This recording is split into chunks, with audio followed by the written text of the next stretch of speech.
এটা কি হচ্ছে স্যার? একটা মেয়ের সঙ্গে ওর অসভ্যতামি করছে আর আপনি দাঁড়িয়ে দাঁড়িয়ে দেখছেন? আরে বাচ্চা ছেলে একটু আরকি মেরেছে, এত রাগার কি আছে? যাও তোমরা গাড়িতে গিয়ে বসো। তোমরা বাড়ি যাও। খবরদার ওদেরকে বাড়ি পাঠাবেন। আমি বলছি ওরা অপরাধী, ওদেরকে অ্যারেস্ট করুন। কাকে অ্যারেস্ট করবো না করবো সেটা আমি বুঝবো, তোর কথা মতন চলতে হবে নাকি? এই এদেরকে গাড়িতে তোল। অবশ্যই তুলতে হবে, ওদেরকে অ্যারেস্ট না করলে আমরা গাড়িতে উঠবো না। তুই আমার মুখের উপরে কথা বলছিস? চো গাড়িতে। এই, তোর গায়ে হাত দিলি কেন? তোর এত বড় হাসপাতাল, তুই একটা পুলিশের কলার ধরছি? ছাড় বলছি, কলার ছাড়।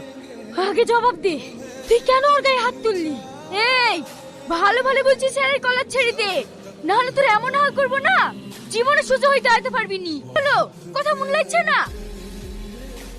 ছাড়। এই, তুই বিশাল বড় ভুল করলি আমার গায়ে হাত দিয়ে। তুই আমাকে চিনিস না, কালকের মধ্যে যদি তোর বংশ আমি